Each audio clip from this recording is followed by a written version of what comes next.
بسم اللہ الرحمن الرحیم۔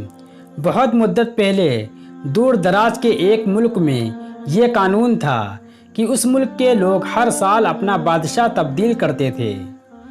جو بھی بادشاہ بنتا وہ ایک عہد نامے پر دستخط کرتا کہ اس کی حکومت کا 1 سال مکمل ہونے کے بعد وہ اس عہدے سے دستبردار ہو جائے گا اور اسے دور دراز جزیرے پر چھوڑ دیا جائے گا جہاں سے وہ کبھی واپس نہیں آ سکے گا۔ جب بادشاہ کا 1 سالہ دور حکومت مکمل ہو جاتا تو اسے ایک مخصوص جزیرے پر چھوڑ دیا جاتا جہاں وہ اپنی بقیہ زندگی گزارتا۔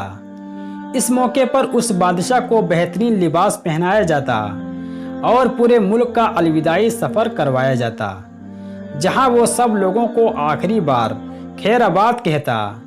وہ بہت ہی افسوسناک لمحات ہوتے۔ پھر وہاں کے لوگ بادشاہ کو جزیرے پر ہمیشہ کے لیے چھوڑ آتے۔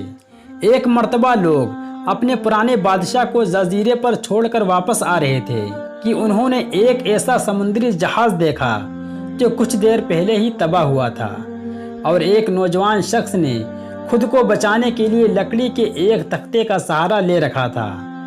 چونکہ ان لوگوں کو ایک نئے بادشاہ کی تلاش تھی، لہٰذا وہ لوگ اس نوجوان شخص کو اپنے ملک لے آئے اور اس سے 1 سال حکومت کرنے کی درخواست کی۔ پہلے تو وہ نوجوان نہ مانا۔ لوگوں کے بے حد اصرار کرنے پر وہ 1 سال کے لیے بادشاہ بننے پر رضامند ہو گیا۔ وہاں کے لوگوں نے اسے بادشاہت کے تمام اصول سمجھا دیے اور اسے یہ بھی بتایا کہ 1 سال بعد وہ اسے ایک مخصوص جزیرے پر چھوڑ آئیں گے۔ بادشاہت کے تیسرے دن ہی اس نوجوان بادشاہ نے اپنے وزیر سے کہا، مجھے وہ جگہ دکھائی جائے جہاں گزشتہ تمام بادشاہوں کو بھیجا گیا۔ بادشاہ کی خواہش کا احترام کرتے ہوئے اسے وہ جزیرہ دکھانے کا اہتمام کیا گیا۔ جزیرہ مکمل طور پر ایک جنگل تھا اور جنگل جانوروں سے بھرا پڑا تھا۔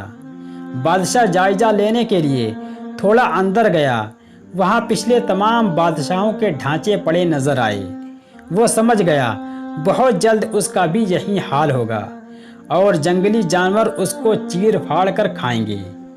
ملک واپس پہنچ کر بادشاہ نے مزدوروں کو اکٹھا کیا اور ان سب کو جزیرے پر لے گیا اور حکم دیا کہ اس جنگل کو 1 مہینے میں مکمل طور پر صاف کر دیا جائے اور تمام خطرناک جانوروں کو مار دیا جائے اور سب فالتو درخت کو کاٹ دیا جائے۔ وہ ہر مہینے خود جزیرے پر دورہ کرتا اور کام کی نگرانی بھی کرتا۔ تمام خطرناک جانوروں کو مار دیا گیا اور سب فالتو درختوں کو بھی کاٹ دیا گیا۔ اب بادشاہ نے مزدوروں کو حکم دیا کہ جزیرے کے مختلف مکانات پر خوبصورت باغات تعمیر کیے جائیں اور اپنے ساتھ مختلف پالتو جانور بھی جزیرے پر منتقل کرتا گیا۔ اس کے بعد بادشاہ نے حکم دیا کہ اس جزیرے پر شاندار گھر تعمیر کریں۔ گزرتے مہینوں کے ساتھ ساتھ وہ جزیرہ بھی ایک خوبصورت شہر میں بدلتا جا رہا تھا۔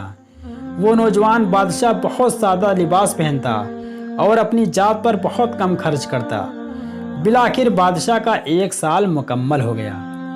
حسب روایات وہاں کے لوگوں نے اپنے بادشاہ کو شاندار لباس پہنایا اور ہاتھی پر بٹھایا تاکہ رعایا کو خیرباد کہہ سکے۔